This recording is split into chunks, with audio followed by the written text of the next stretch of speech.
Merci à toutes et à tous d'avoir répondu présent. Pour ceux qui ne me connaissent pas, je suis Camille Gical, directrice de la communication de Habiteo. Et nous sommes là aujourd'hui pour vous parler en compagnie de Monsieur Lucien, de son vrai nom Julien Tourme, de l'utilisation des réseaux sociaux dans la commercialisation immobilière. L'objectif Bonjour à du tous.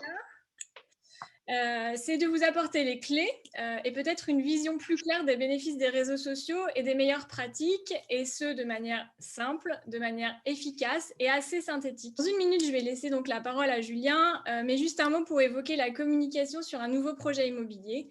Ça peut paraître simple, on diffuse une belle perspective sur Internet avec un lien qui redirige vers un formulaire pour générer des leads, pour collecter des prospects. Mais aujourd'hui, ça ne suffit plus tout à fait dans la logique où la concurrence est rude sur les portails immobiliers comme sur les réseaux sociaux. Et comme d'autres secteurs s'y sont mis depuis bien longtemps, je pense au e-commerce, je pense à l'automobile ou au voyage. Il s'agit ici d'aller plus loin, de mettre en valeur à la fois votre expertise, votre image de marque surtout, de parler aux émotions, parce qu'on va parler aussi de l'achat d'une vie, d'un projet immobilier. Ce n'est pas rien. On n'achète pas une paire de chaussures ou on ne part pas en voyage, entre guillemets. Donc, il va falloir tisser un lien de confiance qu'il va falloir évidemment entretenir tout au long de l'expérience d'achat et même après. Et l'une des clés, on le verra un peu plus loin, c'est le contenu. Les réseaux sociaux, du coup, sont des supports qui offrent d'infinies possibilités, à la fois pour mesurer, c'est-à-dire miser sur la performance en ciblant des prospects. On va le voir plus loin, Julien va nous détailler effectivement toute une série de KPI à suivre et de comment suivre vos performances et des exemples de plateformes également, mais aussi pour jouer l'interactivité et animer votre communauté. Dans ce webinaire, on va donc dérouler 10 étapes pour définir une stratégie efficace sur les réseaux sociaux. Des pratiques qui peuvent s'appliquer à tous les secteurs, mais on en profitera bien entendu pour faire un point sur l'utilisation de la 3D sur les réseaux sociaux et dans votre plan d'action. Je vais laisser maintenant Julien nous partager son expérience et commencer à dérouler ces 10 points et peut-être au passage nous expliquer pourquoi Monsieur Lucien. Merci beaucoup Camille pour cette introduction et pour cette invitation. Donc, je suis le fondateur de Monsieur Lucien, qui est une petite agence digitale, et on va parler donc des réseaux sociaux. Je garde l'explication de Monsieur Lucien pour la fin pour faire un peu de teasing. La première question à se poser, c'est pourquoi est-ce qu'on veut être présent sur les réseaux sociaux? Il n'y a rien de pire que de dire je dois être présent sur les réseaux sociaux parce que j'en entends parler, parce que mon concurrent est présent ou parce qu'on m'a dit qu'il fallait y être et donc il faut que j'ai une page Facebook, un compte Instagram, une page LinkedIn avec 10 000 abonnés. Ça n'a aucun intérêt. La première chose à bien comprendre, c'est qu'en fait, aujourd'hui, on a effectivement ce réflexe d'aller rechercher de l'information sur une société et on passe par les réseaux sociaux. Les réseaux sociaux, peu importe lesquels, se transforment comme des véritables moteurs de recherche. Vous prenez LinkedIn, vous prenez Instagram, vous prenez Facebook, vous pouvez taper des mots-clés, vous avez des résultats qui apparaissent, d'accord? Il y a plein de rumeurs qui disent que Facebook voudrait peut-être à terme essayer de concurrencer Google, etc. On n'en est pas là, mais ce qui est sûr aujourd'hui, c'est que je peux taper des mots-clés directement dans ma barre de recherche, peu importe le réseau social, et je vais avoir des résultats qui vont ressortir. D'où l'importance d'y être présent. La deuxième chose, c'est cette foutue génération Y avec laquelle on vous bassine depuis des années. La génération Y, c'est la mienne. Pour faire simple, à 25-35 ans, on a vu l'arrivée d'Internet à la maison, le modem qui crépite, on se faisait engueuler par les parents parce qu'on ne pouvait pas téléphoner en même temps, etc. Cette génération Y, aujourd'hui, elle a des postes à responsabilité, elle a un pouvoir d'achat un peu plus important, elle a un projet de vie d'achat, d'acquisition. Et donc, cette génération Y, elle est connectée notamment sur les réseaux sociaux. Et je ne parle pas des générations qui arrivent par la suite, qui sont de plus en plus connectées, à tort ou à raison, ça c'est un autre débat, mais qui forcément vont encore plus utiliser les réseaux sociaux pour aller chercher de l'information. Les réseaux sociaux, c'est aussi la possibilité d'avoir un web plus accessible. Qu'est-ce que ça veut dire? Ça veut tout simplement dire qu'il y a 15 ans, il y a 20 ans, il y a 30 ans, être présent sur Internet, c'était beaucoup plus complexe, à des frais aussi beaucoup plus élevés. Aujourd'hui, une présence sur les réseaux sociaux, c'est gratuit. Alors, vous connaissez sûrement l'adage, si c'est gratuit, c'est vous le produit. On récupère des données, on vous pousse de la publicité. Est-ce que les données sont tout à fait sécurisées? On voit que parfois c'est un peu poreux avec les quelques scandales qu'on peut entendre à droite et à gauche. Mais en tout cas, ça vous permet d'avoir une visibilité pour votre activité de façon gratuite, entre guillemets. Bien sûr, les réseaux sociaux vont vous permettre de donner une image professionnelle et innovante, à une seule condition, si vous êtes actif. Si vous n'êtes pas actif sur les réseaux sociaux, au contraire, vous allez contribuer un peu à détruire cette fameuse e-réputation. Pourquoi? Parce que Vous vous dites, je vais être présent sur tous les réseaux sociaux, puis il y a un compte Instagram que vous n'alimentez pas parce que finalement, vous avez perdu le fil, parce que vous ne voyez pas l'intérêt, parce qu'il n'y a pas de retour sur investissement. Et ben, ce compte Instagram, il y a quand même des personnes qui vont y aller, des prospects. Et s'ils voient que le dernier contenu a été publié il y a 6 mois et qu'il n'y a rien eu depuis, en fait, ils vont se poser la question de la légitimité de votre activité, de votre entreprise. Et donc, forcément, ça détruit un peu votre réputation. Donc, on y reviendra, mais si vous faites le choix des réseaux sociaux, c'est parce que vous avez quelque chose à dire et que vous avez une régularité à avoir. Les réseaux sociaux, ce n'est pas uniquement une vitrine. Beaucoup de fois en formation, on me dit moi, je veux 10 000 abonnés. Aucun intérêt. Les réseaux sociaux, c'est je veux effectivement une vitrine, mais je veux développer, entretenir ma clientèle et c'est ça qui va être le plus important et on verra l'intérêt de bien sûr pouvoir mesurer tout ça. Gérer sa réputation, ça va de soi. Si on est toujours confronté à un client qui potentiellement, pour qui la prestation peut être mitigée ou la prestation a pris du retard ou il y a un mécontentement, c'est plus simple effectivement de gérer un client mécontent lorsqu'on est présent sur les réseaux sociaux parce qu'il va venir le dire à un endroit où on va pouvoir réagir, commenter, peut-être s'excuser ou échanger en privé si nécessaire. Le client mécontent ne va pas attendre que vous soyez présent sur les réseaux sociaux pour laisser un avis mécontent. D'accord? Il va les laisser sur une autre plateforme, beaucoup moins connue, mais qui va quand même vous faire du mal parce que c'est peut-être cette plateforme qui va ressortir lorsqu'on va taper le nom de votre entreprise avec le mot-clé avis, par exemple, derrière. Bien sûr, les réseaux sociaux, c'est des communautés qu'on va créer. Et les informations qui vont remonter par la suite vont vous permettre d'améliorer vos produits, d'améliorer vos services. C'est-à-dire que je récupère des informations que je peux bien sûr pousser à des partenaires, que je peux pousser à des clients, que je peux pousser en interne au département marketing, commercial, innovation, peu importe. Et ça nous permet d'être plus percutant par la suite.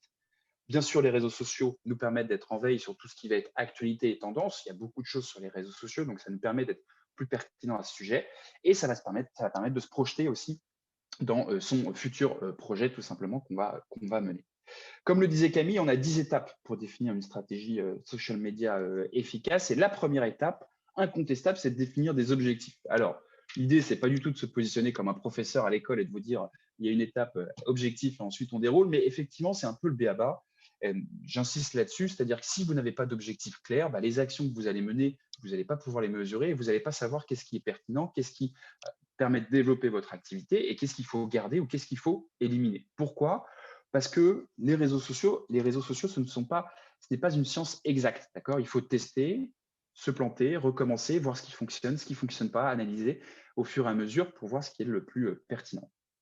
Il y a plein d'objectifs qu'on peut envisager. Ça peut être des objectifs de vente, ça peut être des objectifs de notoriété, générer des leads, d'avoir plus d'interactions, générer du trafic sur mon site web, travailler ma marque employeur parce que je suis dans une période où j'ai besoin d'acquérir de nouveaux potentiels, augmenter ma satisfaction client. Ce qui va être très important, c'est d'identifier des indicateurs de performance. Ça veut dire quoi? Si je prends l'objectif de notoriété, comment je mesure aujourd'hui la notoriété de mon activité via les réseaux sociaux?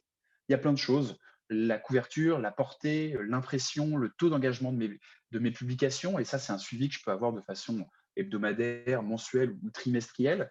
Et puis, bien sûr, je peux ensuite mesurer le trafic qui est généré sur mon site, quelle est la part qui provient des réseaux sociaux? Est-ce que la part qui provient des réseaux sociaux est en augmentation mois après mois, ce qui veut dire que si c'est en augmentation, ma visibilité est plus importante derrière.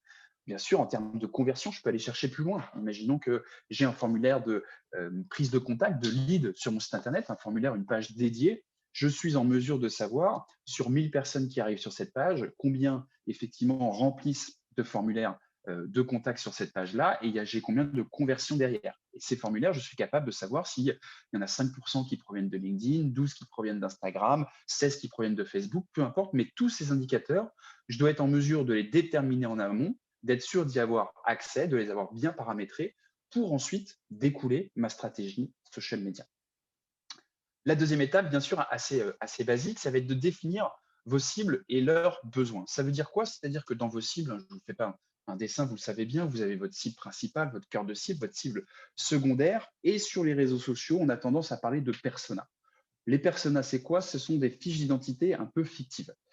J'ai eu l'occasion par le passé de travailler en agence média parisienne et de travailler notamment pour un client qui s'appelle Century 21, où avec les community managers, typiquement, il y avait un gros travail sur les personas. Les personas, c'est d'identifier quoi?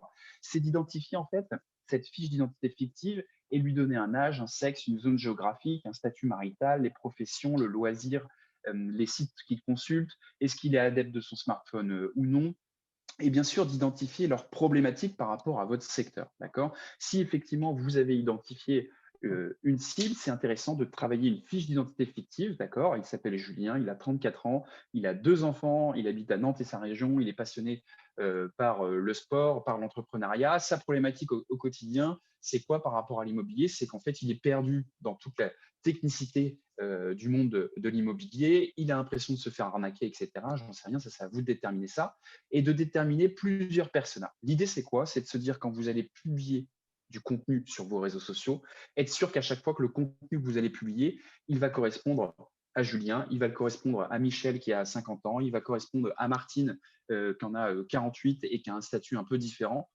pour être sûr à chaque fois d'avoir du contenu en adéquation avec leurs attentes. Je te laisse Camille compléter si tu veux rajouter quelque chose. Alors effectivement, juste un mot, pour la plupart d'entre vous, vous avez une page de marque, évidemment, où vous capitalisez sur votre communauté, mais parfois, cibler tout le monde peut être contre-productif. Parmi les millions d'utilisateurs des plateformes, les milliers qui vous suivent directement, tous ne sont pas susceptibles d'acheter demain un logement dans votre projet. Et donc, segmenter l'audience est très important. C'est vrai que là, il va falloir savoir à qui on parle, surtout quand l'adresse fait le produit. Du coup, le plan d'action de marque sera très certainement différent d'un plan d'action de programme ou de projet, ou encore sera différent d'un plan d'action d'une agence régionale, suivant l'échelle que vous souhaitez utiliser. Et aujourd'hui, il est tout à fait possible de jouer, entre guillemets, sur tous les tableaux. Et donc, effectivement, d'avoir une stratégie chapeau au niveau national pour les marques nationales, si vous êtes dans ce cas de figure-là, ou jouer une stratégie de l'hyperlocal sur l'agence régionale, ou alors sur votre région si vous ne travaillez que sur une région bien spécifique, ou directement sur le programme. On peut déterminer une cible géographique qui soit assez simple, une ville ou plusieurs villes, une région, un département, etc. Ou encore ajouter les critères, Julien l'évoquait, très très déterminés pour vos personas, par exemple le couple d'acheteurs trentenaires à la recherche d'un 3 pièces qui va avoir un premier enfant, etc., etc. Ça, ce sont des histoires très spécifiques que l'on va raconter, encore une fois grâce au contenu, on le verra plus tard, et qui vont parler véritablement à votre cible. On va pouvoir s'identifier et surtout se projeter. Certains acteurs créent même donc ces pages ultra ciblées, par exemple programme Intel à Charenton, enfin, avec les noms de programmes, et invitent les habitants du coin ou des utilisateurs correspondant aux personas déterminées à liker leur page et leur parle à eux. On en revient toujours au contenu, du coup, que vous pouvez publier sur ces pages des conseils, des photos, l'avancée des travaux, les perspectives et visites virtuelles, évidemment, des vidéos. Mais voilà, tout dépend en fait de l'histoire que vous souhaitez raconter et ces contenus devront être adaptés. S'ils sont hors sol, effectivement, ça peut aussi donner un peu une image d'incohérence. Enfin, juste un mot sur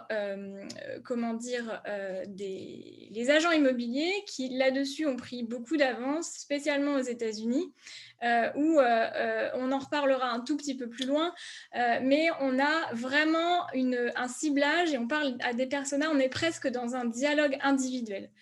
Mais aujourd'hui, n'hésitez pas aussi, dans le cadre de la définition de vos cibles, de vos objectifs, etc., à faire un benchmark, tout simplement, à regarder ce qui se passe ailleurs, dans le même secteur ou dans d'autres secteurs totalement différents. Troisième étape, c'est choisir des réseaux sociaux adéquats. Alors, ça peut paraître évident, mais en fait, il y a une erreur qu'on rencontre partout. Et peu importe, j'ai envie de dire, le secteur d'activité, c'est quoi? C'est de se dire, bah, je dois être présent partout, comme ça, je vais toucher un maximum de prospects, évidemment. C'est la principale erreur. Pourquoi? Parce que vous allez vous décourager. Chaque réseau social a ses propres codes. Évidemment, ça demande du temps d'être actif sur les réseaux sociaux et surtout si on veut y être efficace. Donc, l'idée, c'est de pouvoir choisir des réseaux sociaux qui sont adéquats. Très rapidement, je fais une synthèse de 4 principaux réseaux sociaux. Facebook, c'est le plus gros, d'accord. C'est 40 millions d'utilisateurs en France. C'est un réseau social qui est évidemment un peu plus délaissé par les plus jeunes, c'est-à-dire que l'âge le plus représenté, c'est les 25-34 ans. Et évidemment, les plus jeunes ont tendance à se tourner vers d'autres réseaux sociaux comme Instagram, Snapchat ou TikTok. Facebook va être intéressant puisqu'on va pouvoir utiliser une tonalité décontractée, un langage courant, et on va être là pour vulgariser le discours, d'accord. Pourquoi? Pour ceux d'entre vous peut-être qui utilisent Facebook, quand vous utilisez Facebook, ce n'est pas pour vous faire des nœuds au cerveau. Les publications sur lesquelles potentiellement vous vous arrêtez, c'est des publications qui sont dans un style plutôt décontracté ou dans un langage courant. Pourquoi? Parce que souvent, vous êtes dans l'utilisation de Facebook quand vous consultez les photos de votre cousin en Australie, le dernier article de l'équipe, les dernières vidéos de chats, bref, je dis n'importe quoi. Ce que je veux dire par rapport à ça, c'est que effectivement, il va falloir garder cette tonalité. Twitter est un réseau social très spécifique que je qualifie pour les experts. Pour les experts, entre guillemets, ça veut dire quoi? Ça veut dire que ceux qui sont actifs et efficaces sur Twitter, c'est ceux qui ont déjà compris les codes des autres réseaux sociaux et qui ont fait le choix de Twitter pour une raison spécifique, d'accord? Twitter a des codes vraiment particuliers, on est limité à 280 caractères, et Twitter va être intéressant soit lorsqu'on a une grosse capacité de produire du contenu et de publier 10-15 fois par jour, les médias en sont capables, pour les autres c'est beaucoup plus compliqué, ou soit lorsqu'on a une cible vraiment spécifique, les médias, les influenceurs, les journalistes ou les politiciens vont être actifs sur Twitter parce que c'est là évidemment où ils vont faire leur veille, où ils vont avoir de la visibilité. Donc, évidemment, si vous avez une cible médias, influenceurs, journalistes que vous avez identifié, vous pouvez utiliser Twitter, mais ça va être avec du contenu beaucoup plus ciblé. Instagram. Pour information, Instagram appartient à Facebook, comme Messenger, comme WhatsApp. Instagram, c'est vrai que pendant très longtemps, ça a été des visuels esthétiques et évidemment très grand public. Aujourd'hui, j'ai envie de dire que ce n'est pas uniquement des visuels esthétiques, c'est-à-dire qu'on peut très bien utiliser Instagram lorsqu'on a un objectif différent. J'ai une marque employeur, par exemple, que je veux développer avec Instagram, je veux aller toucher les plus jeunes. Bien sûr, ça va être intéressant d'avoir du visuel esthétique, mais ce qui va être beaucoup plus intéressant, c'est parfois les coulisses de l'entreprise qu'on va vouloir véhiculer. Évidemment, sur Instagram, on va utiliser le hashtag, d'accord, pour aller chercher de la visibilité. Ce que je veux dire par rapport à ces visuels esthétiques, c'est que bien sûr, c'est intéressant lorsque vous avez des belles choses à montrer, des beaux visuels, mais ce n'est pas uniquement ça. On a un autre format, par exemple, le format story, qui peut être un format beaucoup plus instantané. Aujourd'hui, on a la chance d'avoir des smartphones qui font tous une qualité de vidéo quand même assez bonne et que vous allez pouvoir utiliser sans trop vous poser de questions. Et LinkedIn, bien sûr, professionnel, corporate, c'est beaucoup plus qu'un CV en ligne. Aujourd'hui, LinkedIn appartient à Microsoft. On a 20 millions d'utilisateurs en France. L'idée de LinkedIn, bien sûr, c'est de se positionner en tant qu'expert. Et LinkedIn, ce qu'il faut bien comprendre, c'est que souvent, les profils vont avoir beaucoup plus de force que les pages. Alors, c'est un peu vrai partout, mais c'est encore plus vrai sur LinkedIn. Donc là-dessus, il y a un vrai enjeu à fédérer vos équipes en interne, à utiliser vos collaborateurs pour qu'ils comprennent l'intérêt en fait de relayer le contenu ou de publier du contenu sur leur profil LinkedIn. L'intérêt souvent, il est multiple. Bien sûr, il contribue au développement de la visibilité de l'entreprise, donc c'est un plus pour l'entreprise, c'est aussi un plus pour eux parce que plus l'activité de l'entreprise se développe, plus ça garantit leur poste. Et aussi, en toute transparence, bien sûr, plus on est actif sur LinkedIn, plus le jour où on a envie de partir vers de nouveaux horizons, à 3 à 5 ans, à 10 ans, peu importe, et bien sûr, on va avoir plus d'opportunités professionnelles. Vous avez quelques statistiques que vous retrouverez évidemment dans la présentation. Facebook, c'est 2,7 milliards d'utilisateurs dans le monde, 40 millions en France. Et l'âge le plus représenté sont les 25-34 ans, cette foutue génération Y. Instagram, on a 17 millions d'utilisateurs en France et on est sur une cible plus jeune puisque 71% ont moins de 35 ans. Ça me rassure de dire qu'en dessous de 35 ans, on est encore jeune. Chiffre un peu accessoire, on a 67% des moins de 13 ans qui déclarent l'utiliser. Donc ça, c'est un peu stressant, c'est moi qui dis ça, mais normalement, les réseaux sociaux sont interdits aux moins de 13 ans, mais évidemment, c'est pas compliqué de mentir lorsqu'on se crée un compte sur les réseaux sociaux. C'est juste qu'avant, on mentait pour entrer en boîte de nuit. Maintenant, on ment pour se créer un compte sur les réseaux sociaux. Ce qui est intéressant là-dessus, c'est que voilà, il y a des réseaux sociaux qui se rajeunissent, qui vont utiliser des publics beaucoup plus jeunes. Et Instagram en fait partie notamment. Donc, si vous avez une audience plus jeune à aller chercher, vous allez pouvoir utiliser Instagram. Twitter, on a 12 millions d'utilisateurs en France. Chiffre intéressant. Et là-dessus, Twitter communique en pleine transparence, et c'est peut-être votre cas. Un compte sur deux n'a jamais publié le moindre contenu. On s'en rend compte lors de nos formations. Quand on demande qui a un compte Twitter, on va dire qu'à peu près les 3/4 des mains se lèvent. Qui a publié du contenu? Et là, tout le monde baisse la main parce que les gens ne comprennent pas forcément ce fonctionnement sur Twitter. Et c'est souvent ce cas de figure qu'on va retrouver. Et puis LinkedIn, 20 millions d'utilisateurs en France, 2 nouveaux membres chaque seconde, et on a 840 000 entreprises qui vont être représentées. Quatrième étape, c'est cette possibilité effectivement de définir une ligne éditoriale. À partir du principe qu'à partir du moment où vous êtes présent sur les réseaux sociaux, vous devenez un média, d'accord, au même titre qu'une chaîne de télé, qu'une radio, qu'un magazine. Vous avez une communauté et vous publiez du contenu pour cette communauté. Donc, qui dit média dit tonalité, positionnement, comment je m'adresse tout simplement à mon audience, à ma communauté. Et c'est important d'avoir un fil conducteur, d'avoir une orientation. Ça vous permet tout simplement de définir la façon dont vous souhaitez parler à votre audience et ça vous permet aussi de déterminer l'image que vous souhaitez donner. Donc, il faut fixer des règles de vocabulaire, c'est des choses assez basiques. Je vais vous donner des exemples. Est-ce que je tutoie, je vous vois mon audience? Est-ce qu'on est là pour vulgariser, pour se positionner en tant qu'expert? Est-ce qu'on est là pour utiliser des termes techniques ou pas du tout? Est-ce que c'est plutôt de la photo, de la vidéo? Est-ce que c'est plutôt des articles? Est-ce que c'est un mélange de tout ça? Quelle est ma fréquence de publication? C'est important de les déterminer déjà pour vous aider à cadrer vraiment ça et pour être sûr que peu importe la personne qui va publier du contenu sur les réseaux sociaux, elle ait bien en tête cette ligne éditoriale et que votre audience, votre communauté, quand elle voit votre contenu, elle puisse se dire, OK, je sais que c'est telle entreprise parce que j'ai l'habitude d'avoir cette même tonalité qui va revenir régulièrement. D'accord? Donc ça, c'est vraiment très important.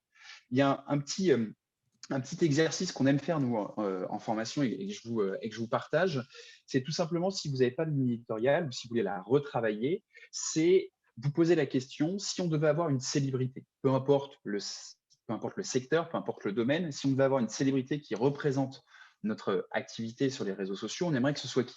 Vous voyez bien que si c'est Jean Dujardin, Catherine Deneuve, Jamy, Omar Sy, Depardieu ou Blanche Gardin, c'est pas du tout la même tonalité, c'est pas du tout la même perception qu'on va avoir de ces personnes. Et donc, forcément, ça va être différent par rapport au contenu qu'on pourrait y apporter. D'accord? Donc, l'idée, bien sûr, vous pouvez reprendre n'importe quelle personne. Là, je vous ai donné 6 exemples, mais c'est de se poser autour d'une table avec peut-être le service communication, marketing, peut-être le service commercial aussi, pour que chacun puisse justement dire, bah, moi, en tant qu'égérie, je pense que ça serait telle personne qui serait la plus représentative de notre marque sur les réseaux sociaux. Et ça permet justement de mettre des choses sur la table et de pouvoir affiner cette tonalité et cette ligne éditoriale qu'on va travailler. Notre leitmotiv, c'est d'éviter de produire du contenu pour produire du contenu. On le disait tout à l'heure, il s'agit de raconter une histoire. Donc la ligne éditoriale, ça va vraiment être le socle de l'histoire que vous allez raconter. Il faut vraiment s'imaginer comme dans une mini salle de rédaction, même si on n'est pas un média, le fonctionnement est le même. Et comme tout média qui se respecte, eh ben, on a cette ligne éditoriale. Et finalement, le gros avantage d'avoir cette ligne éditoriale, c'est que vous allez pouvoir anticiper. C'est-à-dire que vous ne serez pas dans la réaction, mais que vous aurez véritablement un plan d'action, un planning, et que vous pourrez anticiper à la fois vos posts, mais aussi et surtout la production de contenu. Donc, ce sera beaucoup plus facile pour vous. Et derrière, il s'agira donc de diffuser les contenus, de les relayer, etc., au bon moment, à la bonne personne. On augmente nos chances de toucher une audience plus large, on engage davantage notre audience, parfois les deux. L'idée, c'est aussi, en tant que promoteur, et là, je ramène un peu le sujet autour de notre secteur, c'est d'avoir effectivement, de promouvoir vos engagements, de promouvoir vos engagements environnementaux, architecturaux ou encore le cadre de vie et vos équipes également, de pouvoir finalement mettre en valeur, la ligne éditoriale va mettre en valeur ce que vous êtes. Vous affirmez votre expertise. C'est la première étape vers la relation de confiance dont on parlait en préambule avec vos futurs clients.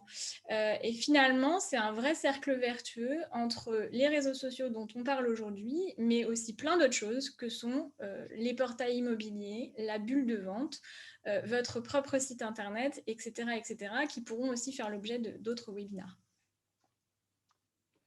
Cinquième étape, c'est le calendrier de publication.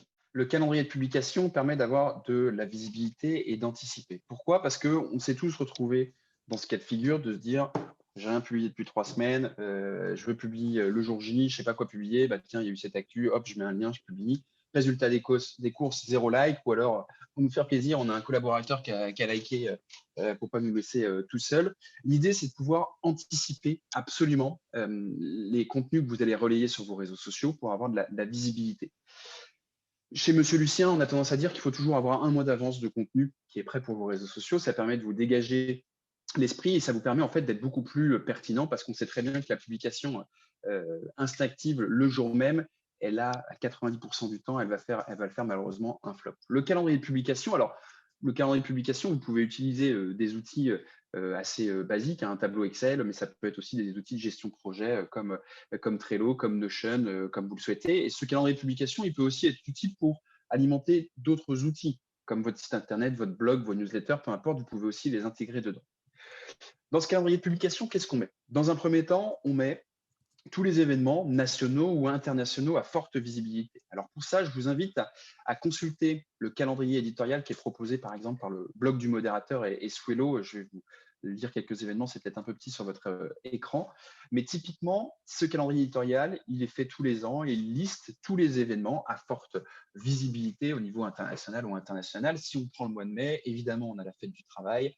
Le 2 mai, la journée internationale du rire, la journée mondiale du soleil, la journée de Star Wars, la journée mondiale du coloriage, la victoire de 1945, la journée mondiale de la Croix-Rouge, la journée de l'Europe, le début du Festival de Cannes, la journée internationale des familles, la nuit des musées, la journée internationale contre l'homophobie, l'Inbound Marketing France, le Grand Prix de Monaco, la journée mondiale des abeilles, la finale de l'Eurovision, la journée de la biodiversité, Roland-Garros, le lundi de la Pentecôte, la journée du bricolage, la journée internationale des geeks, la fête des voisins, la finale de la Ligue des champions, la fête des mères, la semaine du développement durable et la journée mondiale sans tabac. Okay, donc, sur le mois de mai, on a déjà, je ne sais pas, 20 journées. Alors, il y en a plein qui n'ont aucun intérêt pour votre activité, on est bien d'accord, mais dans l'année, il y a sûrement des journées qui peuvent être intéressantes. Il y en a peut-être 3, 5, 10, 15, 20, peu importe.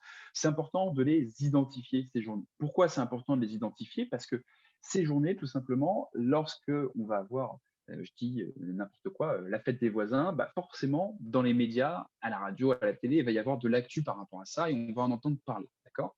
Si par rapport à votre audience, à votre communauté, vous vous dites, bah, tiens, on aurait pu créer du contenu par rapport à ça, peu importe le format, vidéo, photo, texte, etc. Si vous ne l'avez pas anticipé, vous allumez votre radio le matin, la journée des voisins, et vous dites, ah bah zut, on aurait pu faire quelque chose sur les réseaux sociaux.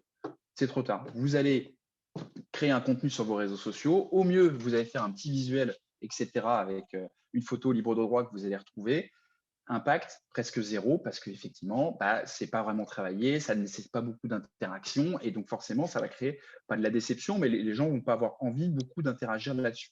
Si vous avez anticipé, c'est-à-dire que depuis des semaines, des mois, vous savez que vous avez la fête des voisins, vous dites, bah, tiens, est-ce qu'on ne pourrait pas avoir des interviews, des témoignages peut-être de clients qui sont passés par nous et puis on leur demande, eux, qu'est-ce qu'ils font pour la fête des voisins, histoire d'avoir un petit contenu un peu sympathique qu'on peut relayer sur nos réseaux sociaux, mais peut-être aussi dans notre newsletter, etc. Et cette journée de la fête des voisins, bah, c'est propice pour communiquer là-dessus, elle va arriver dans les jours à venir.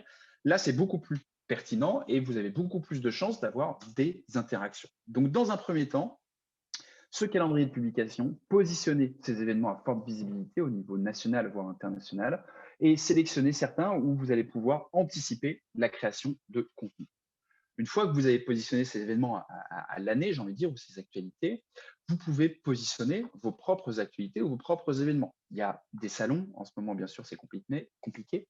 Il y a des phases de recrutement, il y a des webinaires que vous animez, il y a, je ne sais pas, certains sujets où vous avez de la visibilité. Vous savez qu'à ce moment-là, il va y avoir de l'actualité et vous savez que vous pouvez anticiper cette actualité parce que c'est une info que vous avez un mois, 2 mois, 3 mois auparavant. Donc, mettez-le dans votre calendrier et remontez dans le temps pour vous dire, bah, on peut communiquer dessus 15 jours avant avec un contenu, un mois auparavant avec un contenu, un mois et demi auparavant avec un autre contenu. Et ça vous permet bien sûr d'avoir cet effet teasing pour justement cet événement et ça sera beaucoup plus pertinent. Une fois qu'on positionne ces deux types d'actualités d'événements, vous allez pouvoir avoir un mapping un peu sur l'année ou sur les prochains mois et vous allez voir que finalement, bah, ce calendrier de publication, on a pas mal de choses à relayer, mais bien sûr, vous allez avoir des phases un peu de trou, c'est assez logique, des phases un peu vides et c'est là où on va pouvoir, pour venir conserver une régularité, venir alimenter avec des articles de blog, avec des témoignages clients, avec expliquer votre métier, avec vulgariser un contenu, etc. Et ça vous permet d'avoir une fréquence de publication qui va peut-être être de 2, 3 fois par semaine, assez facilement, mais ça fonctionne seulement si vous avez pu anticiper tout ça. Bien sûr, il faut vous donner la possibilité d'interagir avec quelque chose qui n'est pas prévu. C'est ce qu'on appelle le newsjacking. Alors, j'ai trouvé que des exemples, pas en lien avec l'immobilier, mais je compte sur vous pour bien sûr en trouver par la suite. L'exemple de Burger King qui va tweeter Raphaël Nadal, vous avez probablement toujours faim lorsque Nadal met une raclée à Monsieur McDonald à Roland-Garros, d'accord? Donc, si c'est quelque chose qui n'est pas anticipé, et bien sûr, ils réagissent par rapport à ce contenu. Alors, on est sur une énorme marque, évidemment, qui va faire des dizaines de milliers de vues, on est bien d'accord, mais c'est exactement ça le newsjacking, quelque chose qui n'est pas prévu et on rebondit là-dessus. Netflix avait fait la même chose. Désolé, on a mis notre To Doom trop fort, le To Doom. Alors désolé, mais c'est le générique de Netflix. Je ne sais pas si je le fais assez bien. Mais en tout cas, c'est lorsqu'on se connecte à Netflix, c'est ce qui apparaît. Et ça, ils ont tweeté ça au moment où l'avion est passé au-dessus de Paris, a franchi le mur du son. Ça a fait un gros bruit et beaucoup de gens se sont inquiétés. Un des plus connus, c'est Sixt. Je le prends toujours en exemple. Monsieur le Président, la prochaine fois, évitez le scooter. Sixt loue des voitures avec des vitres teintées lorsque François Hollande avait été pris en photo par un paparazzi sur son scooter en amenant les croissants à Julie Gaillet. Donc là aussi, c'est pas prévu. Ça sort dans l'actualité. Rapidement, on crée du contenu. Et bien sûr, c'est toujours bien vu. Et puis Ikea, pas de panique. Harry est toujours disponible lors du mariage du prince Harry, puisqu'ils ont une chaise qui s'appelle Harry, d'accord, à 45 €. Là aussi, c'est bien vu. Celui-là, il est dans le newsjacking, mais je pourrais même le retirer parce que le mariage du prince Harry, en fait, on entend quand même parler quelques semaines en amont. En tout cas, quand on annonce le mariage du prince Harry, rapidement, ils arrivent à communiquer là-dessus. Donc, gardez toujours cette idée que vous pouvez rebondir par rapport à une actualité très chaude qui n'est pas prévue. C'est hyper pertinent, à condition aussi d'être dans les premiers à le faire. D'accord ? Si je suis la 250e marque à rebondir à une actualité et à reprendre la même thématique ou le même sujet ou le même axe pour rebondir à cette actualité, c'est trop tard. D'accord ? Ça fait réchauffer, ça n'a pas d'intérêt. Il faut vraiment le faire quasiment dans l'instantané ou dans les quelques jours qui suivent si on veut que ça soit le plus pertinent possible, évidemment. 6e étape, c'est de bien sûr comprendre les algorithmes des réseaux sociaux. Alors, les réseaux sociaux ont des algorithmes. Les algorithmes, c'est quoi? C'est tout simplement l'intelligence des réseaux sociaux qui fait que le réseau social pousse tel ou tel contenu. Quelques chiffres par rapport à ça. Ce qu'il faut bien comprendre, c'est que peu importe, entre guillemets, le réseau social, vous allez avoir des chiffres qui sont assez décevants. C'est-à-dire que sur les réseaux sociaux, vous avez 1% des utilisateurs qui publient, 10% qui s'engagent et 90% des utilisateurs qui consomment sans interagir. C'est peut-être votre cas à titre perso, mais effectivement, on le constate régulièrement. Et chiffre aussi très important, sachez que quand vous publiez sur vos pages de réseaux sociaux, sur vos comptes, il y a en moyenne que 10% de votre communauté qui voit votre contenu. D'accord? Donc, c'est très faible et c'est pour ça qu'il va falloir absolument faire le nécessaire pour augmenter ce chiffre et aller chercher plus de visibilité. Si vous voulez avoir plus de visibilité, il faut avoir des publications qui sont jugées pertinentes par les réseaux sociaux. Pour avoir des publications pertinentes, il faut avoir des publications qui génèrent des interactions, qui génèrent des commentaires, des discussions et des partages. Pourquoi? Les réseaux sociaux jugent la pertinence de vos publications sur une seule chose, c'est-à-dire est-ce qu'il y a de l'interaction? Si sur vos publications, des gens commentent, partagent, interagissent, cliquent, likent vos publications, les réseaux sociaux pensent que le contenu est intéressant et donne plus de visibilité. Les réseaux sociaux testent vos publications. Vous publiez quelque chose, sur une petite durée, quelques heures, ils testent auprès d'un petit volume de votre communauté. Si ça réagit rapidement, bien, ils ouvrent la visibilité. Si par contre, très rapidement, il n'y a pas de like, de commentaires, de partage, malheureusement, ils ne vont pas ouvrir le contenu de votre publication et donc vous allez avoir très peu de visibilité. Nouvel indicateur qui est pris en compte, c'est aussi le temps que passent les internautes sur votre contenu. Pour ça, il y a des bonnes pratiques à mettre en place. N'hésitez pas à poser des questions, à faire des sondages. C'est des choses basiques, mais quand vous posez des questions à votre communauté, souvent elle répond. Si elle répond, elle commente. Si elle commente, c'est une marque d'intérêt pour votre publication. Donc le réseau social se dit, OK, si les gens commentent, ils s'intéressent, donc je donne plus de visibilité. Pareil pour les sondages. Pensez aussi à utiliser les fonctions natives des réseaux utilisés. Ça veut dire quoi? C'est-à-dire que typiquement, utilisez la fonctionnalité sondage. Sur LinkedIn, mettez des PDF, mettez directement les vidéos dans vos publications. Pensez vraiment à utiliser toutes ces fonctionnalités, toutes les nouvelles fonctionnalités. Pensez à les tester, à les utiliser. Pourquoi? Parce que quand vous faites ça, les réseaux sociaux se disent OK, ils jouent le jeu des réseaux sociaux, ils utilisent nos fonctionnalités. Donc, les utilisateurs passent plus de temps, découvrent nos fonctionnalités et donc, on va donner plus de visibilité à leurs publications. Évitez les partages. Les partages de publications existantes ne servent presque à rien. C'est malheureux de dire ça, notamment sur LinkedIn. Le fait de partager un contenu n'a aucun, c'est un peu dur, mais presque aucun intérêt. D'accord? Vous partagez le contenu d'une page, vous partagez le contenu d'un profil, c'est presque zéro en termes de visibilité. Reprenez le contenu, recréez votre propre publication avec les mots, votre ligne éditoriale, adaptez le visuel s'il faut l'adapter, reprenez la vidéo s'il faut reprendre la vidéo, mais évitez au maximum les partages. Évitez aussi les liens vers l'extérieur. Vous mettez un lien vers votre site web, vers un site web extérieur. Qu'est-ce que vous faites? Vous sortez les gens des réseaux sociaux. Si vous sortez les gens des réseaux sociaux, le réseau social, il se dit, bah, ils sont pas sympas, ils sortent les gens, moi je récupère moins de données, ils passent moins de temps, il y a moins de publicité que je peux leur pousser et donc forcément, vous allez vous pénaliser vis-à-vis de l'algorithme. Pensez à réagir aux commentaires et j'ai envie de dire à tous les commentaires. Vous avez des commentaires sur vos publications, répondez systématiquement à tous les commentaires positifs et évidemment négatifs. C'est important de réagir. Pourquoi? Parce que si c'est négatif, bah, vous apportez votre professionnalisme, ça va de soi. Vous pouvez aussi faire changer d'avis une personne sur un a priori, par exemple. Et si c'est positif, en fait, le réseau social, à partir du moment où il y a de l'échange, il a l'impression de remplir sa mission, d'accord? Donc, n'hésitez pas à réagir aux commentaires et parfois même à reposer une question. Si vous reposez une question, la personne qui a commenté va vouloir répondre à nouveau et c'est cet effet boule de neige et donc ça contribue à la viralité de vos publications. Mettez de l'humain, c'est basique, mais si vous regardez les publications sur lesquelles vous interagissez, c'est à peu près sûr que vous allez interagir sur des publications où il y a de l'humain, où il y a des personnes souriantes ou pas souriantes, ça peut arriver, mais où il y a des personnes, des vraies personnes. Tous les visuels, les banques d'images gratuites, libre de droit, je comprends qu'on puisse les utiliser, d'accord? Mais on sait très bien que ça fonctionne moins bien. Pareil, tout ce qui va être visuel très léger que vous allez faire sur Photoshop, sur Canva, par les équipes de communication marketing, c'est bien, mais ça remplace jamais l'humain. On sait très bien, nous, chez Monsieur Lucien, que je peux écrire un article de 3 pages sur le fonctionnement de l'algorithme LinkedIn, ça marchera beaucoup moins bien que si on met une photo d'équipe parce que c'est la rouverture des terrasses ou parce que c'est l'anniversaire d'une personne de l'équipe. D'accord? L'humain est comme ça, on réagit beaucoup plus quand on a des photos d'humains en face. Utilisez la vidéo. La vidéo, c'est l'un des meilleurs formats lorsqu'on veut être visible justement sur les réseaux sociaux. Et ça tombe bien parce que Habiteo va pouvoir vous proposer plein de contenus à utiliser par rapport à ça. Et le dernier point, c'est bien sûr travailler les phrases d'accroche. Quand vous publiez du contenu, souvent les réseaux sociaux affichent que les 3 premières lignes, d'accord, sur Facebook, sur LinkedIn par exemple.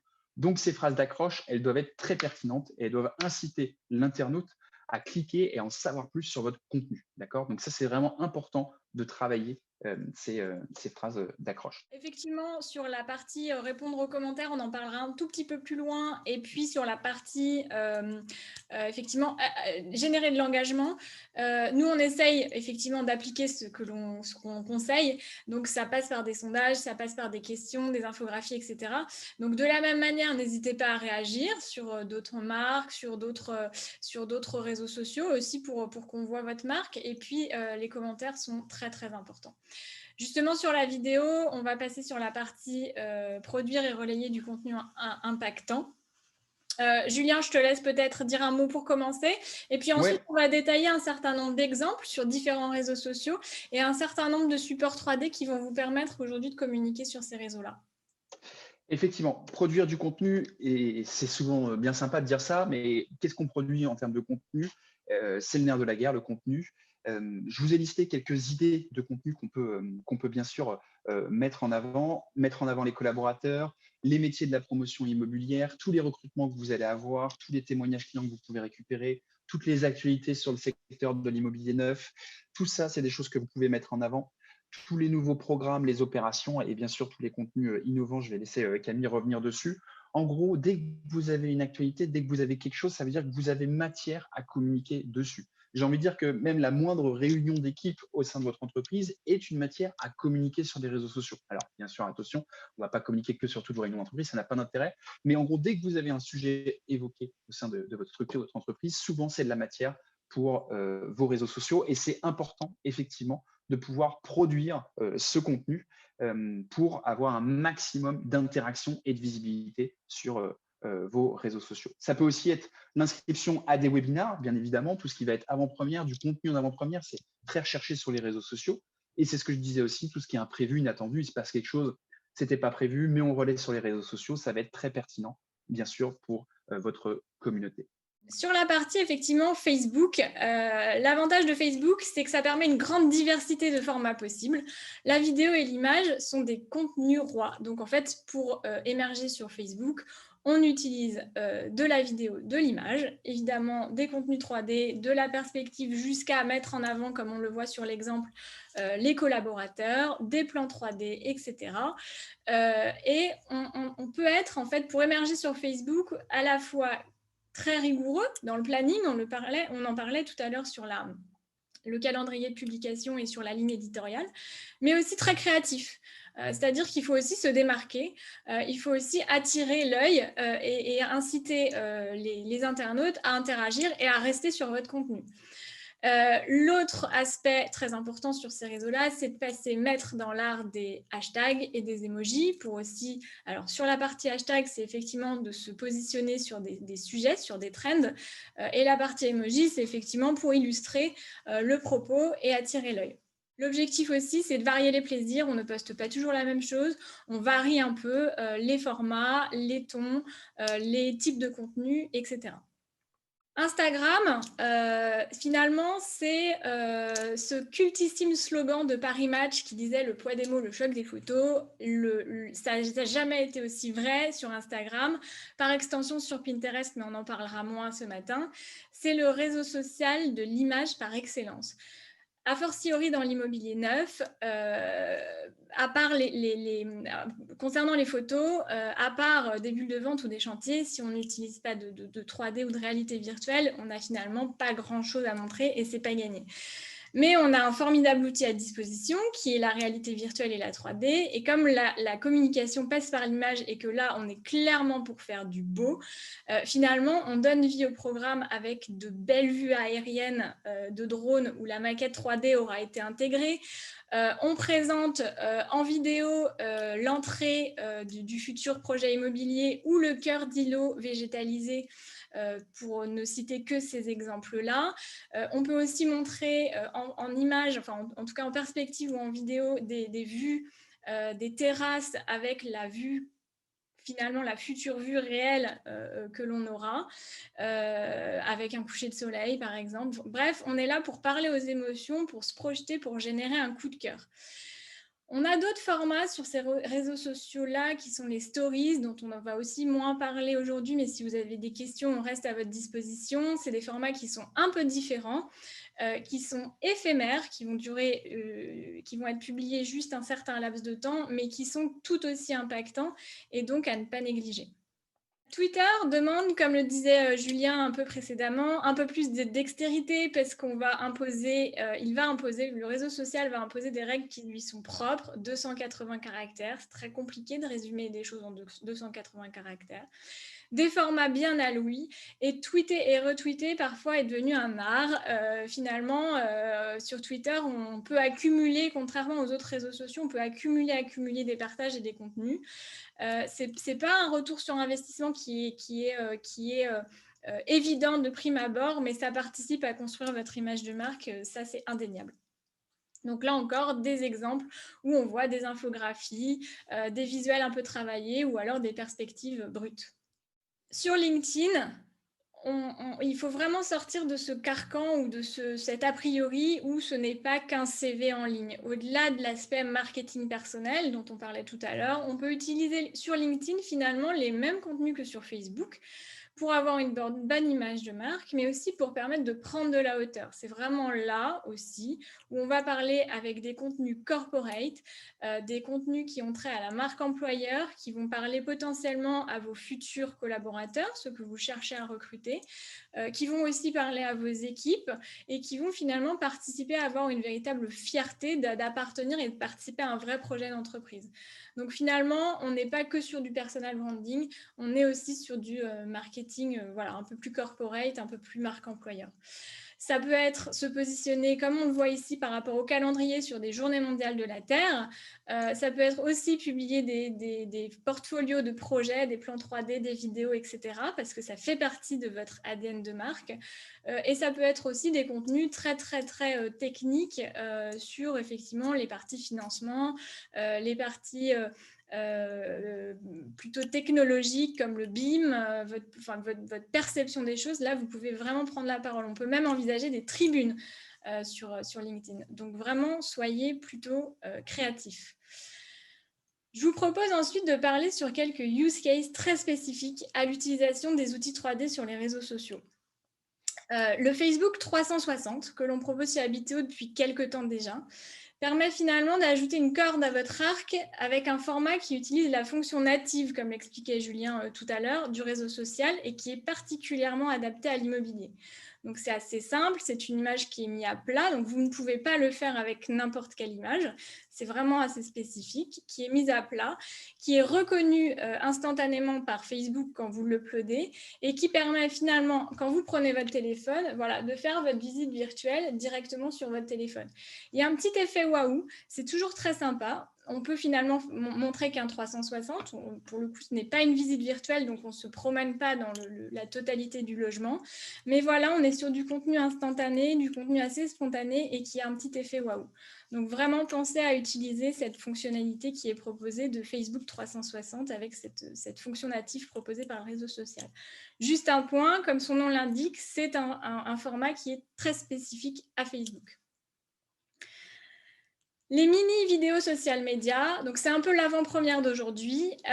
Vous pouvez les découvrir sur notre compte Instagram que je vais vous partager le lien tout de suite après. On a un compte de démo qui s'appelle Promoteur ABC sur lequel on a intégré un certain nombre de ces formats. Ils sont vraiment tout nouveaux, donc n'hésitez pas à nous poser des questions à l'issue du webinaire. C'est un format vidéo qui est ultra court, qui est adapté aux usages des réseaux sociaux. Qui est d'environ 30 secondes ou moins, qui est en 360, qui est un fichier hyper léger et surtout un format carré qui passe sur Instagram mais qui passe aussi très très bien sur d'autres réseaux sociaux.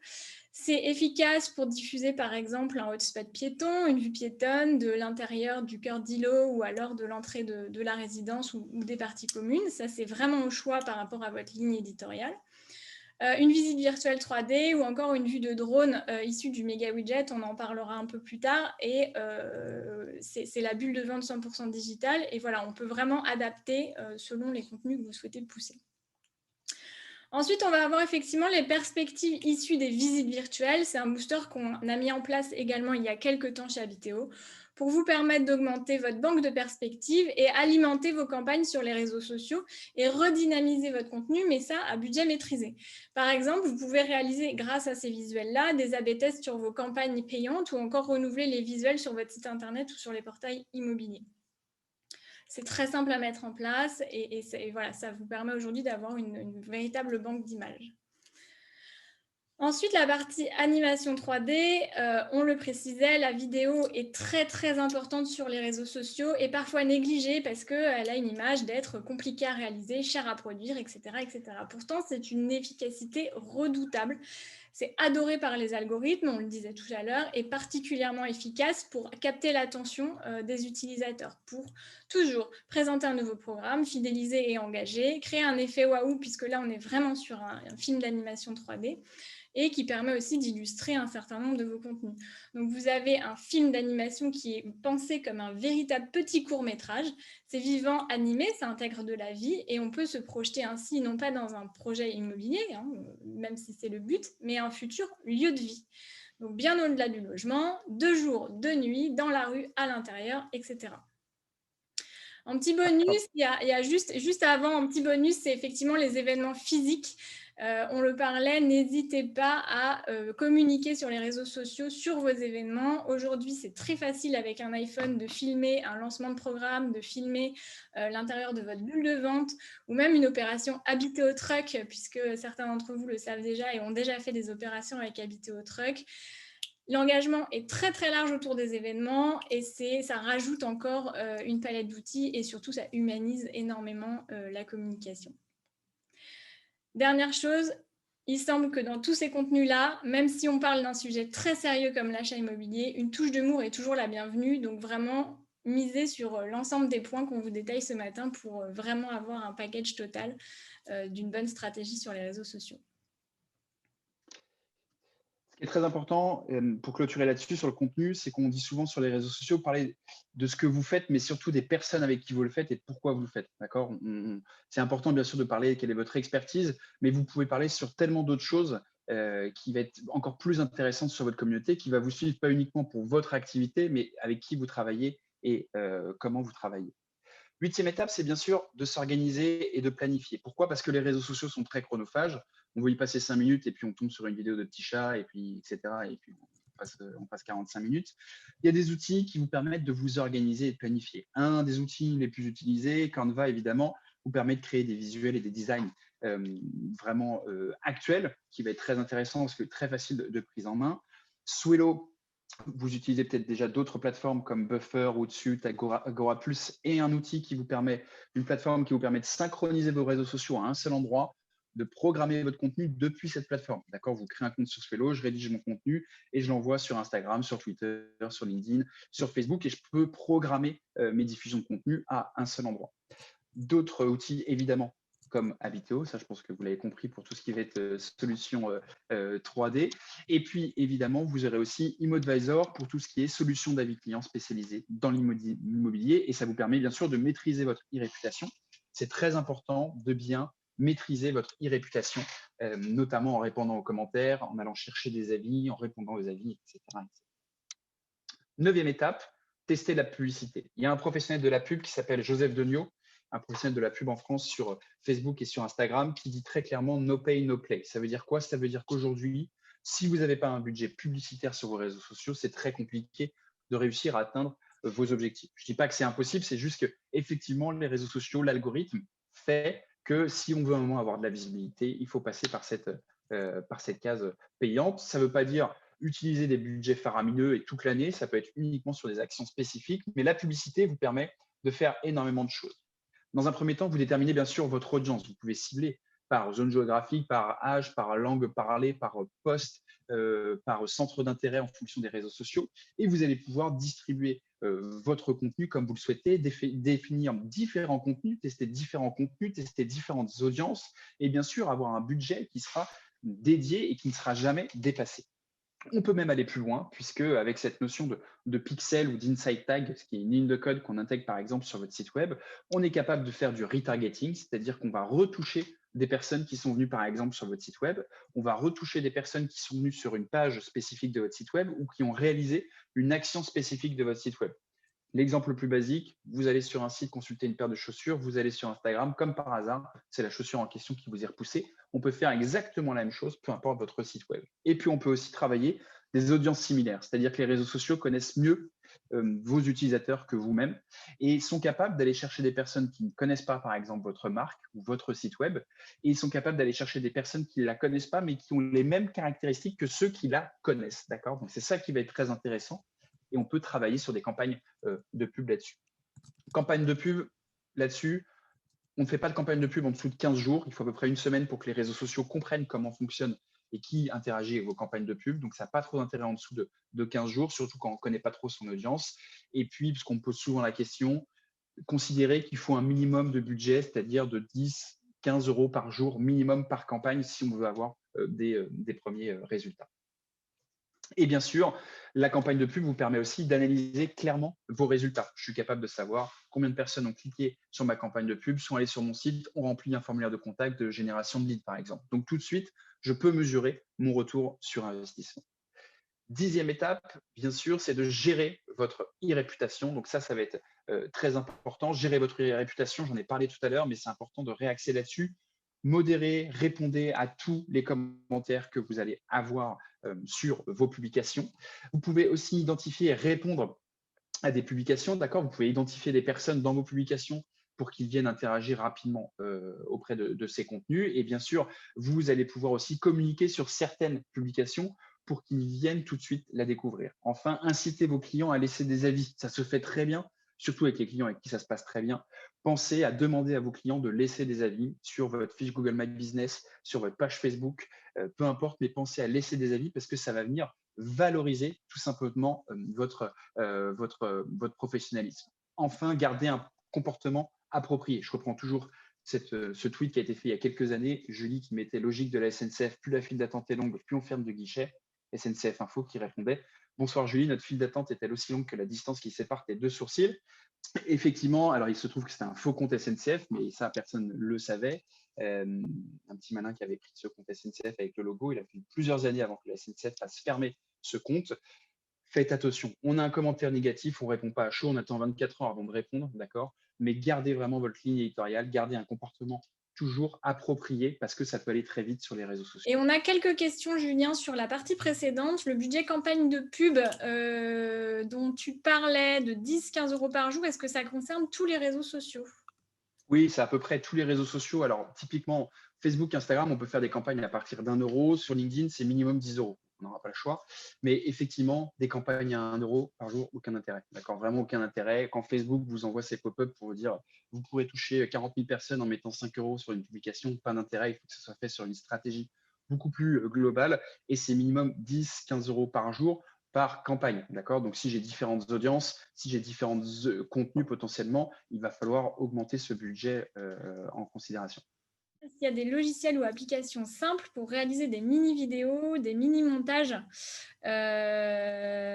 Alors déjà, première réponse sur des mini-vidéos, il y a effectivement cette fameuse mini-vidéo réseaux sociaux pour la partie 3D. Par contre, effectivement, on a une partie où on va un peu plus loin détailler quelques outils qui sont simples d'utilisation pour vous aider à mettre en place cette stratégie. Je crois qu'elle est après, hein, Julien, cette partie. Oui, tout à fait. Il y a plein d'outils. Donc, Canva, on peut même faire un peu de montage vidéo sur Canva parce que maintenant, il y a des choses animées et on peut ajouter du contenu vidéo dessus et ajouter plusieurs vidéos à la suite. Il y a Crelo, autrement, qui existe. C'est R-E-2-L-O qui peut être bien.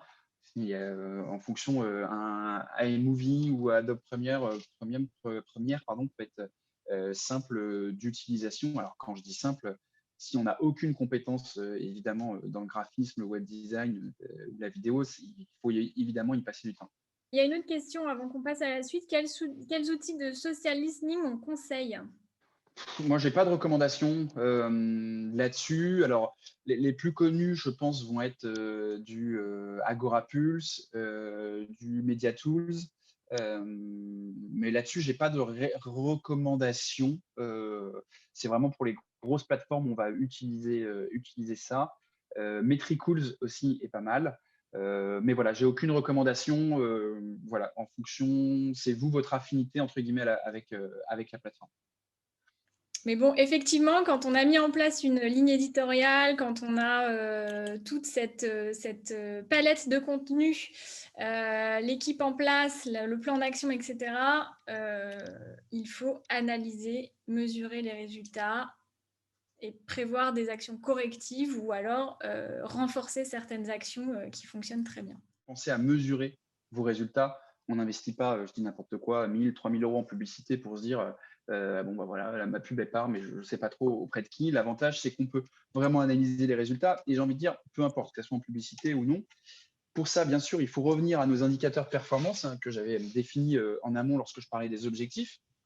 On va avoir des statistiques vraiment propres à vos réseaux sociaux. L'impression, la couverture, la portée, le taux d'engagement, le taux d'interaction. Pour la pub, on a du CPC, du CPR. C'est quoi? C'est le coût par clic, le coût par résultat. C'est ça qui va nous intéresser, d'accord? Mon coût par clic, chaque clic en fait qu'une personne va avoir sur ma pub, à combien il est. Et bien sûr, c'est d'avoir le coût par clic le plus bas possible. Et pareil pour le coût par résultat. Donc, on va analyser tout ça. Et puis, bien sûr, en complément, on peut aussi analyser des stats de sites Internet. J'en ai parlé tout à l'heure. Le trafic qui provient de mes réseaux sociaux, quels réseaux sociaux génèrent le plus de trafic, quel réseau social génère le plus de trafic et ensuite de conversion potentiellement derrière. On a même de mesurer tout ça.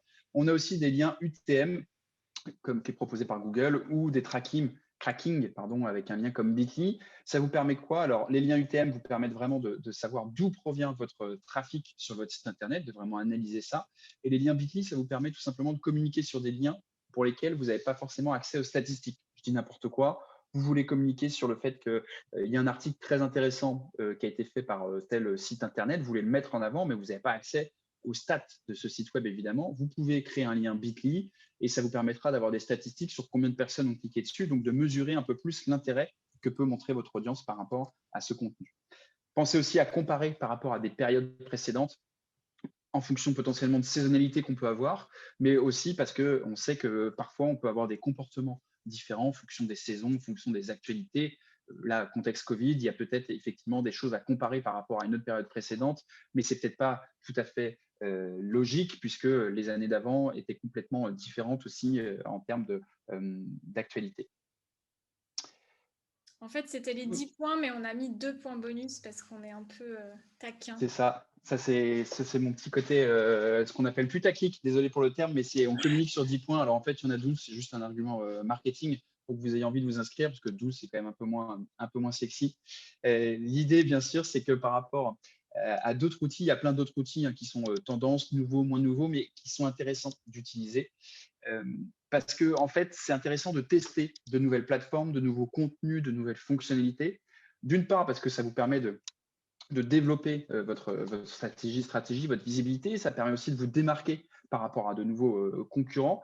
Et c'est ça qui va être intéressant avec des applications comme WhatsApp, Snapchat, TikTok ou YouTube. Ce qui est très important, encore une fois, c'est de mesurer les retombées. Petit point de vigilance par rapport à Snapchat ou à TikTok, typiquement, qui sont des réseaux très tendances, notamment pour les plus jeunes. Ça sous-entend d'être en capacité à produire du contenu vidéo.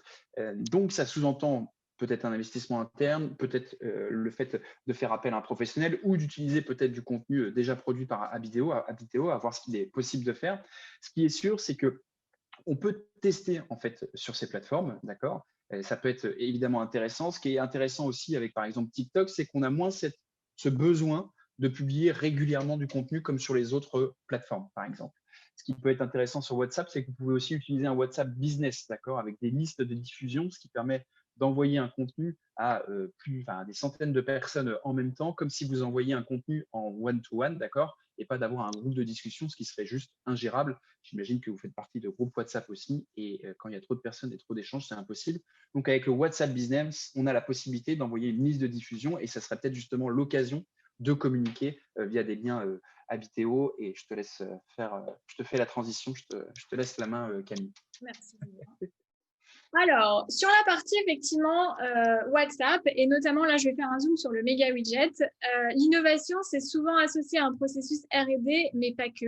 Ça peut être parfois de l'innovation d'usage, c'est-à-dire qu'on peut tout à fait créer un nouvel usage avec des outils existants ou encore détourner l'usage original. C'est le cas par exemple sur WhatsApp. On ne pense pas nécessairement à l'utiliser dans le cadre professionnel, mais ça peut se révéler être un outil particulièrement efficace, surtout si vous êtes équipé du méga widget Abiteo. C'est un seul lien qui vous permet de partager votre bulle de vente 100% digitale où vous avez votre vue de drone, vous avez effectivement aussi la maquette orbitale, les visites virtuelles, les plans 3D, la disponibilité des lots par étage, etc. etc. Et donc, ce lien, vous pouvez le partager pendant votre rendez-vous, mais aussi l'envoyer par mail ou sur WhatsApp. Donc déjà, en termes de productivité, c'est un gain de temps considérable, mais aussi en termes d'expérience, surtout si vos clients, je ne sais pas si vous voyez la vidéo, ma vidéo en tout cas, sont équipés de cardboard. Les cardboards, ce sont des petits outils, des petites lunettes dans lesquelles vous pouvez glisser un téléphone. Et donc, vos clients peuvent revenir chez eux non seulement avec leur expérience 3D et la faire vivre, la revivre grâce au cardboard et à leur téléphone, ou la faire vivre finalement à leurs amis et à leur famille, qui sont des conseils ultra précieux dans la démarche d'achat immobilier. On revient à la vidéo très rapidement parce qu'on parlait en dernier point de YouTube. On a tendance à négliger YouTube. N'oubliez pas de créer une chaîne YouTube et d'y intégrer toutes vos vidéos. Si, comme Twitter, le ROI ne vous paraît pas évident de prime abord, c'est aussi une manière de se révéler, de démultiplier la diffusion de vos contenus et qui peut se révéler particulièrement efficace. Les médias ou les blogs intègrent souvent des vidéos qui sont issues de YouTube dans leur page et certaines fonctionnalités natives de YouTube sont également très intéressantes dans la stratégie média. Je pense notamment à la diffusion de live, à la création de playlists, à la transcription écrite des vidéos, ce qui peut vous faire gagner beaucoup de temps. Et vous pouvez également ajouter des call to action dans vos vidéos.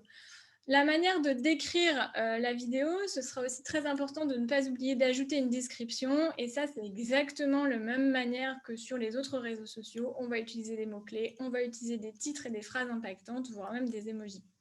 Effectivement, je rebondis juste là-dessus, Camille, sur YouTube. Pensez à décrire vos vidéos. C'est très intéressant pour le référencement, notamment sur Google, de vos vidéos. Plus vous allez décrire à partir de mots-clés et plus vous allez avoir de vues. Soignez vraiment votre description pour améliorer votre SEO, donc votre référencement naturel. Je te laisse la main. En conclusion, le conseil, en fait, que moi, et je vais laisser Julien aussi apporter sa conclusion, mais le conseil que je pourrais vous donner, c'est d'être sur le terrain, c'est d'occuper le terrain, d'occuper l'espace digital cette fois-ci. Et finalement, le community management, ça implique d'être dans l'immédiateté et d'être réactif, et ce, même si le projet immobilier s'inscrit dans le plus long terme, parfois 2 ans, parfois plus. Et ce temps très long pour l'acquéreur, bah, il faut l'animer, il faut garder le contact. Et finalement, j'avais un professeur en école de commerce qui disait on n'a jamais deux fois l'occasion de faire une bonne première impression. Bah, finalement, sur les réseaux sociaux, c'est ça. Et la première impression, bah, il faut aussi la maintenir dans le temps. On ne l'a pas vraiment évoqué, on n'a pas vraiment le temps pour ça, mais on fera d'autres webinaires. Vous avez des solutions aujourd'hui qui permettent d'aller même jusqu'au suivi de chantier. Souvent, elles sont interopérables avec d'autres solutions comme Habiteo ou comme d'autres solutions de signature électronique, etc. Bref, misez sur l'innovation, misez sur les nouvelles tendances digitales. Ce sont celles que vos clients, vos futurs clients, utilisent. Nous, chez Habiteo, on pense que la base d'une stratégie, c'est de remettre l'utilisateur au centre des préoccupations, c'est d'être aussi transparent, d'être finalement, de parler vrai, et de lui permettre de se projeter. Parce que, je le disais en préambule, l'achat immobilier, c'est l'achat d'une vie. C'est un des seuls achats qui, avec une voiture, avec l'achat de la voiture, finalement, c'est un achat pour lequel on s'endette. Donc, il y a beaucoup d'enjeux. Sur ces bases, votre présence sur les réseaux sociaux est non seulement indispensable, mais il ne faut pas la laisser à l'improvisation. Vous devez interagir avec vos prospects là ils se trouvent et vous adapter à leurs attentes et à leurs besoins et non l'inverse. Donc on a rapidement survolé TikTok et Snapchat par exemple. Je parlais des agents immobiliers américains un peu précédemment et finalement des agents immobiliers américains sont eux parfois largement présents sur TikTok et Snapchat. Donc voilà, il faut rester quand même en veille, il faut rester alerte. Et finalement, il faut ne pas se laisser dépasser. C'est-à-dire que le jour où tout le monde va aller sur TikTok ou Snapchat, vous devez savoir ce que c'est, savoir comment ça fonctionne et quels sont les codes du réseau. Voilà. Avant de te relaisser la parole, Julien, on va peut-être se présenter un petit peu, mais je voulais dire, avant d'oublier, un grand merci à toute l'équipe, un grand merci à Monsieur Lucien, Julien, d'avoir accepté notre invitation aujourd'hui. Un grand merci à Candice Laverdin, qui était 50 fois dans le chat, mais ce n'était pas Candice, malheureusement. Nous avons eu un bug. Notre community manager maison, et puis Noémie Boudoc, notre content manager. Voilà, comme nous sommes organisés à la com chez Habiteo. Julien, je te laisse passer à la suite. Ah bah non, c'était mon tour. Ouais. Tu vois, deuxième bug pour moi.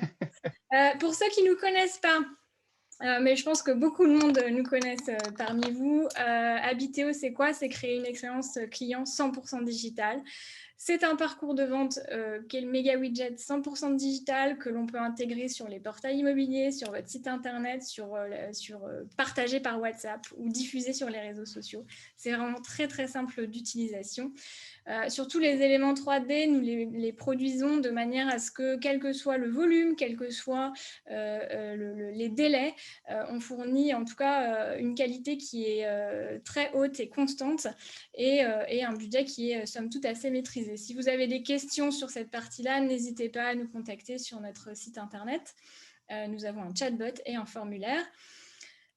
L'expérience client personnalisée, c'est-à-dire qu'on va un petit peu plus loin aujourd'hui en permettant la personnalisation de logements à travers des visites virtuelles configurables et un configurateur. La personnalisation, on pourrait faire un webinaire entier sur le sujet puisque c'est un vrai enjeu. Hein. On parlait de e-commerce et de voyage et d'automobile en préambule. Bah, ce sont 3 secteurs qui ont mis à fond sur la personnalisation et aujourd'hui, l'immobilier a tous les moyens de le faire et de ce de manière très très simple. Donc pareil, si vous avez des questions, n'hésitez vraiment pas, on peut tout à fait convenir d'une démo. Et enfin, l'expertise technologique, c'est non seulement toute la R&D qu'on met en place, donc la partie recherche et développement qu'on met en place pour produire des formats toujours plus adaptés à vos besoins, mais aussi sur la partie MyHabiteo, permettre de gérer ces formats et de mesurer les performances de ces formats. Merci beaucoup. Merci beaucoup Camille. Pour, Merci pour l'invitation. Merci pour votre écoute. Juste la conclusion de Camille était tout à fait juste sur effectivement sur les réseaux sociaux. Je pense que aussi les réseaux sociaux, vous devez y aller. Définissez votre stratégie. Ne partez pas dans tous les sens. Les réseaux sociaux, ça demande du temps. C'est-à-dire que on met en place une stratégie. En 6 mois, on n'a pas des résultats qui sont assez pertinents. C'est souvent sur du beaucoup plus long terme qu'il va falloir chercher des résultats. Et les réseaux sociaux, c'est, entre guillemets, un peu vulgairement, mais c'est pas un boulot de stagiaire de troisième. On voit beaucoup d'entreprises, même de grosses structures qui se disent on va mettre ça à un stagiaire et qui va gérer des publications sur Facebook. Si on veut être efficace, il faut vraiment effectivement y passer du temps, soit avoir une formation en interne, soit sous-traiter, soit embaucher quelqu'un pour gérer cette partie-là. Et bien sûr, mesurer vos retombées derrière. Il n'y a que comme ça que vous allez prendre goût aux réseaux sociaux et que vous allez d'avoir envie d'investir de plus en plus. Pour ce qui est de Monsieur Lucien, et pour la petite histoire, Monsieur Lucien est une agence digitale qui a maintenant 6 ans. Je travaillais en agence média, comme je l'ai dit auparavant, et j'avais l'habitude de travailler avec des entreprises qui avaient des prénoms. Et comme je voulais effectivement avoir ce petit personnage, un petit personnage pour illustrer et garder ce côté proximité, je voulais avoir un prénom. J'ai regardé 3 prénoms qui revenaient un peu à la mode. Et en termes de référencement, Lucien était le moins concurrentiel. Qu'est-ce qu'on fait chez Monsieur Lucien? On est une agence digitale autour de 3 axes, un axe très opérationnel. On fait des sites web, on gère des réseaux sociaux, on fait des campagnes de pub sur les réseaux sociaux, on rédige du contenu, on fait des newsletters. Un axe conseil, évidemment. On définit des stratégies social media, on accompagne, on fait des reporting pour nos clients pour justement mesurer leur efficacité. Et un axe formation, puisque nous sommes organisme de formation certifié Datadoc pour des formations web marketing ou social media. Depuis 6 ans, on a accompagné plus de 400 clients dans tout secteur confondu, immobilier, restauration, avocat, industrie, start-up, voilà, vraiment dans tout secteur. Donc là aussi, si vous avez besoin, si vous avez des besoins d'échanger, surtout n'hésitez pas à me solliciter et je reste à disposition pour répondre à vos questions. Alors, il y a encore près de 60 personnes connectées. Il y avait 3 petites questions, 3 petites remarques. On va y revenir, ça va peut-être servir à la communauté. J'avais une remarque. C'est dommage que les drones soient si réglementés car les vidéos sont plus enrichissantes avec les vidéos de drones et c'est presque impossible. Alors, bonne nouvelle, chez Habiteo, on prend en charge vraiment tout le package du tournage de plans de vue, de plans vidéo et de points de vue drone et l'intégration de la 3D dans ces vues de drone. Donc vraiment, ça, c'est la bonne nouvelle du jour. C'est la deuxième bonne nouvelle du jour. Il y a une question pour toi, Julien. Vous venez de nous informer que les partages sont à éviter car ils sont peu pertinents. Alors, c'était un petit peu plus haut quand on parlait des algorithmes. Sur LinkedIn, comment fédérer l'équipe autour de notre marque si ce n'est pas par le partage de nos posts? Oui, alors effectivement, c'est très compliqué. Alors en fait, ce qu'il faut comprendre, il faut essayer de sensibiliser à l'équipe. Donc déjà, c'est très bien, même s'ils partagent déjà, ça veut dire qu'ils sont enclins à donner de la visibilité. Donc ça, c'est déjà un bon point. Après, c'est dans la bonne pratique. C'est qu'il y a une publication corporate, par exemple, sur la page ou sur le profil du dirigeant. On informe l'équipe via un groupe WhatsApp, un Slack, par mail, comme vous voulez. Et après, en fait, le réflexe qu'ils doivent avoir, c'est de se dire, OK, ce contenu, bah oui, il est pertinent. Moi, j'aimerais bien le relayer sur mon profil. Mais plutôt que de partager, je reprends le contenu. Si c'est une vidéo, bien sûr, il faut leur donner accès à la vidéo, il faut leur donner accès au PDF, il faut leur donner accès à l'image. Ils recréent eux-mêmes un contenu sur leur profil, from scratch, désolé pour l'anglicisme. Ils recréent vraiment une publication native avec leurs propres mots, ils font leur propre contenu. Parfois, si on a envie d'avoir une communication assez homogène, il faut bien sûr qu'ils soient formés un peu à cette ligne éditoriale, quels mots on peut utiliser, pas utiliser, mais c'est leur profil. Donc, de toute façon, ils font ce qu'ils veulent. Mais ça sera beaucoup plus pertinent en plus parce que humainement, ça va leur correspondre. Et en plus, ils n'auront pas utilisé cette fonctionnalité de partage, ils auront créé eux-mêmes leur contenu en utilisant bien sûr le média que vous avez mis à disposition. Et bien sûr, ils identifient la page de l'entreprise pour que les personnes qui voient ce contenu aient envie peut-être d'aller s'abonner à la page de l'entreprise en complément. Merci Julien, j'espère que ça a répondu à la question. On avait une autre question sur est-ce que c'est intéressant de faire des stories sur Facebook? Alors on a finalement effectivement parlé rapidement, on a vraiment survolé le sujet parce qu'on peut en parler des heures et on a déjà bien débordé et vous êtes encore nombreux, donc merci beaucoup. Est-ce que c'est intéressant de faire des stories sur Facebook, Instagram? Et d'ailleurs, comment dire, LinkedIn et Twitter s'y sont mis aussi, hein, si je ne m'abuse. Exactement. C'est le problème des réseaux sociaux. Enfin, moi, je trouve que c'est le problème, c'est qu'ils se copient tous les uns les autres, donc on se retrouve avec toutes les mêmes fonctionnalités partout. C'est intéressant. Alors, sur Instagram, bien évidemment, c'est intéressant puisque c'est un format très utilisé de base. Sur Facebook, on sait que les statistiques sont beaucoup plus faibles dans l'ouverture des stories parce que Facebook, à la base, on ne l'utilisait pas pour ça. Sur LinkedIn, on a aussi très peu de retours. La fonctionnalité est assez nouvelle, mais les résultats sont plus faibles. Après, en fait, ça va vraiment dépendre de votre audience. Ça va vraiment dépendre de votre audience. C'est ce qu'on disait un peu avec Camille. Moi, la seule bonne réponse, et désolé si ça paraît un peu une réponse de langue de bois, c'est tester. Tester, vous allez voir si les gens la voient, si les gens interagissent, si vous avez des retours. Tester, alors vous allez me dire, ouais, mais ça veut dire qu'il faut passer du temps sans savoir si ça va rapporter. Bah, forcément, mais tester ces nouveaux formats et il n'y a que vous qui allez vraiment savoir si c'est pertinent ou non. Je vous prends un exemple. On pose souvent la question, quand est-ce qu'il faut publier, quel jour, quelle heure, etc. Il y a plein d'études. Là aussi, tester en fait. Tester et écouter un peu les résultats que vous allez avoir. On accompagne un client qui vise les seniors pour des compléments alimentaires. Il nous a dit, il faut publier à 3 heures du matin. Nous, on ne l'a pas cru. Hein. Expert des réseaux sociaux, on se dit, mais qu'est-ce qu'il nous raconte? Et en fait, il se trouve que sur les seniors, effectivement, il y a beaucoup d'insomniaques. Il y a beaucoup de personnes qui se lèvent la nuit pour aller consulter parce que bah, voilà, ils ont aussi du temps. Et on se rend compte que des publications, des newsletters envoyées à 3 ou 4 heures du mat fonctionnent beaucoup mieux que si elles sont envoyées à d'autres horaires qui sont pourtant plébiscités par les études. Donc, testez et faites-vous votre propre idée en fonction des résultats que vous allez identifier. J'avais une autre, j'espère que ça a répondu à votre question. J'avais aussi une autre, et je pense que c'est la dernière, même si on sera ravis de prendre quelques minutes supplémentaires pour répondre à vos questions. Tu conseillais Buffer, je crois, Julien, un peu plus tôt pour la programmation. Est-ce qu'il y en a d'autres puisqu'a priori, Buffer présente quelques limites.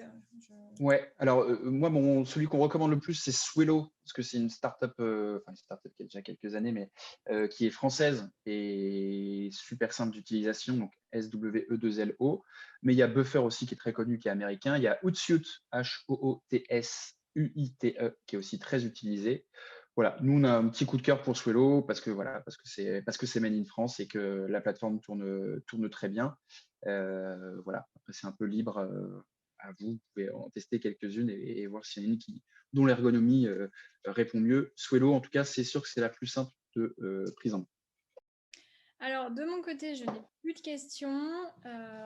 On va rester connecté 1 ou 2 minutes, même si je pense que là, il est grandement temps d'aller manger, de faire une pause. Voilà, profitez-en pour vous aérer l'esprit, en espérant que tout se passe bien, soit si vous travaillez à distance, soit si vous retournez progressivement au bureau. Faites bien attention à vous. Et puis, on se retrouve très prochainement pour un nouveau webinaire Habiteo, puisque je vais encore donner une bonne nouvelle. Normalement, nous en aurons un de prévu sur la bulle de vente 100% digital courant juin. Super. Je vois qu'on a quelqu'un qui a posé Swello, c'est que pour le public français. Non, non, Swello, c'est peu importe. Vous synchronisez tous vos réseaux sociaux, donc qu'ils soient pour une site française ou pas, peu importe, vous pouvez l'utiliser. Merci Camille pour l'invitation, pour Merci l'accueil. Julien. Merci à tous pour vos questions. J'espère que c'était très intéressant, mais je vois qu'on a beaucoup de commentaires plutôt positifs, donc merci à vous. Et puis, j'ai posté quelques liens vers des webinaires Monsieur Lucien. En tout cas, nous, on est très adeptes chez Habiteo de regarder les webinaires Monsieur Lucien. Et puis, on sera ravis de vous trouver sur un nouveau webinaire, potentiellement sans Monsieur Lucien sur la bulle de vente. Mais je pense qu'on a des sujets à creuser potentiellement à la rentrée, Julien. Super. Et ben, ce sera avec plaisir. Merci beaucoup. Très bonne journée. Merci à tous. Bonne journée. Bonne journée.